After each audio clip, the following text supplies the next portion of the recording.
Saya berkali-kali berkatakan bahwa dengan langkah, tingkah, dan perbuatan Agus sebenarnya saya udah males nyebut itu, sebenarnya males ya. Karena ya pada awalnya ya memang jujur harus saya berbicara bahwa memang Agus bikin masalah terus kan gitu ya. Dari awal saya kan konsisten ya. Saya tidak pernah berubah dengan apa yang saya pikirkan, apa yang saya sampaikan sesuai dengan etika prosedur. Cuma memang perubahan dari Agus ke yayasan ini dengan melalui etika prosedur berlalu kok. Terlepas dikatakan penyanderanya ada nggak? Menurut saya nggak ada.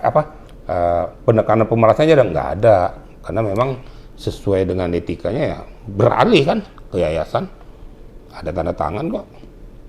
Nggak salah juga, yayasan nggak salah. Cuma kan saya jelaskan semua pokok permasalahan harus kita melalui etika prosedur hukum kan di situ. Jadi saya nggak peduli ya. Terima kasih untuk netizen yang mengerti tentang hukum ya. Jangan kita itu jadi negara barbar.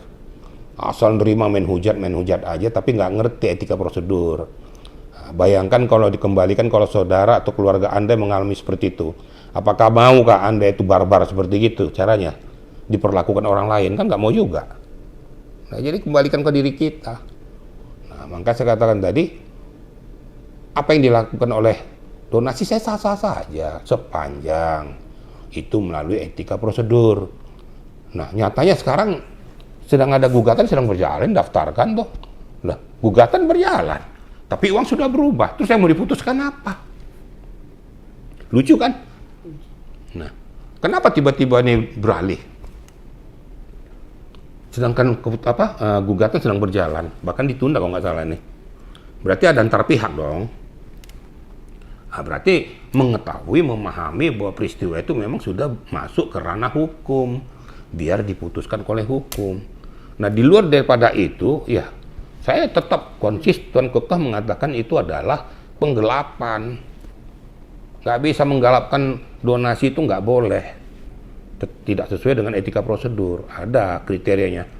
Jadi nggak ada ya, saya jelaskan juga kepada rekan-rekan semua ya, bahwa pengembalian uang mau dibalikkan mau apa kayak tidak akan menggugurkan peristiwa pidana. Peristiwa pidana penggelapan namanya pidana. Oh, karena ini terjadi rupanya diputuskan beda, udah saya kembalikan uangnya, silakan saja. Tapi peristiwa pidana itu tidak akan gugur.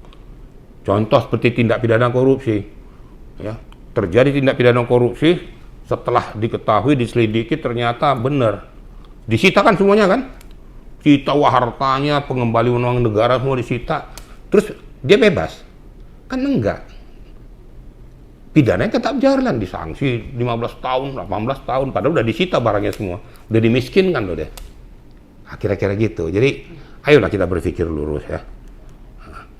Jadi jangan lagi kita berpikir yang bagaimana gitu loh.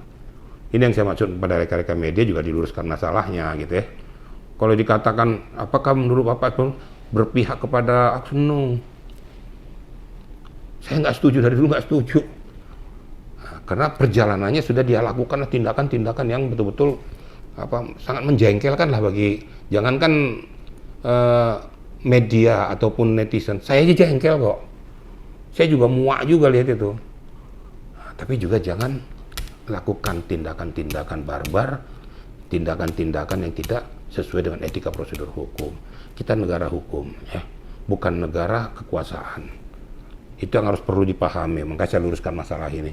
Nah, sekarang kita lihat aja gugatan dari para donatur. Sekarang nanti kita lihat hakim. Dikatakan kan donatur kan udah mengapa, donatur yang mana? Donatur kan banyak. Donatur 8 ribuan loh. Apakah 5 orang bisa mewakili donatur? Nggak bisa. Harus ada pernyataan tanda tangan basah. Nah, dikatakan sudah ada 500-an para donatur udah setuju. Oke, nanti silakan dibuktikan saja. Itu kan katanya. Nanti biar pengadilan yang bukti. Ilmu hukum itu tidak ada ilmu katanya. Ilmu pembuktian. Nah, silakan saja. Nanti mudah-mudahan nanti ya semuanya bermuara dengan baik dan hasil keputusan juga tidak merugikan siapapun ya. Ayo kita cermati, kita hormati hukum kita. Mungkin itu aja yang dapat saya sampaikan ya. Jadi masalah Agus gak usah tanya-tanya lagi, udah capek saya tuh ya. Agus lagi, capek. muka Agus aja udah capek saya lihatnya tuh. Ya, masih banyak kasus yang lain lah. Ya, kira-kira gitu ya. Harapan Irga sendiri gimana nih? Ini kan kasus udah lumayan lama banget ya, dan menyita waktu seperti apa nih? Saya berharap memang harus segera diselesaikan ya. Nah, saya juga capek juga, saya bilang masih banyak case-case yang lain yang harus dilakukan, yang harus dicermati oleh kita semua. Dengan menguras tenaga yang seperti ini tapi begini berlarut-larut. Saya berharap semua berjalan dengan baik lah. Apapun keputusan daripada pengadilan, ayo sama-sama kita hormati. Saya katakan sekali lagi, saya tidak mau menabrak akidah hukum yang ada di Indonesia. Karena kita adalah negara hukum, ikutilah ya. Jangan kata mau, kata aku, kena fanatik dan sebagainya. Udah salah pun main hantem aja. Udah salah pun ngomong nyocros aja. Ya, pokoknya begini, saya sudah nggak suka sama Agus. Ngapain dikasih sama Agus? Iya, tapi ada aturan hukum, gitu loh. Ternyata pelin-pelan pun, apa yang pelin-pelan dari Hong Kong. Nggak ada yang pelin-pelan di sini. Tetap kekeh pada keputusan. Tapi hormati hukum. Selalu dikatakan, hormati hukum. Gitu loh. Sama, Anda jengkel, saya juga jengkel. Tapi tentunya bukan gara-gara kejengkelan kita luapkan dengan nggak peduli, nanti aja hukum belakangan.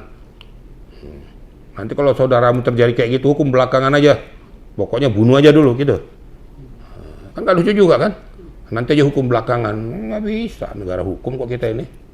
Gitu ya, itu analoginya saja seperti itu. Enak-enak aja dah. Yang penting bagi saya bagaimana selesai. Kalau seandainya nanti keputusan, umpamanya, keputusan sudah berjalan seperti ini, ya donasi ternyata sudah berjalan, keputusannya berpihak kepada menyerahkan pada donasi umpamanya ini, saya juga belum tahu. Ya kita syukuri, kita hormati aja, kan gitu. Ternyata ya bermanfaat pada orang lain ya silahkan. Nah, cuma ya itu tadi, ya hormati semuanya, gitu loh. Kenapa Novi nggak ikut campur? Ya sudah dikeluarkan, kan gitu. Cuma dalam perjalanan yang saya lihat ada kekisruan lagi antara Novi dengan Gary, kan gitu. Karena tidak ada persesuaian, kan gitu. Persesuaian yang mana, itu yang perlu digali. Ya. Kalau saya monitor tentang masalah pengambilan uang tanpa sepengetahuan daripada si Novi itu sendiri. Bagaimanapun pada saat pengumpulan itu Novi adalah ketua yayasan. Gary jangan suka-sukamu melakukan tindakan itu. Nah, saya juga bingung, Gary kok bisa berubah total seperti itu, ada apa gitu loh. Padahal dulu ikut manut di belakangnya Novi, terus sekarang kok kenapa terjadi seperti model kayak gitu. Kalau di ilmu perang itu namanya pengkhianatan namanya tuh. Ya. Apapun kekurangan daripada Novi harusnya diluruskan. Enggak berlangsung berbalik, bertolak belakang, ini namanya apa ya, air susu dibalas air tuba gitu loh. Hanya untuk kepentingan supaya saya bilang hebat, tampillah dia hebat dengan gayanya. Saya kan tahu siapa Gary, udah sering berhadapan dengan saya, kok sekarang kok gayanya kok seperti kayak gaya gimana gitu loh kan. Saya ngelihatnya aja miris, aduh ini orang gitu.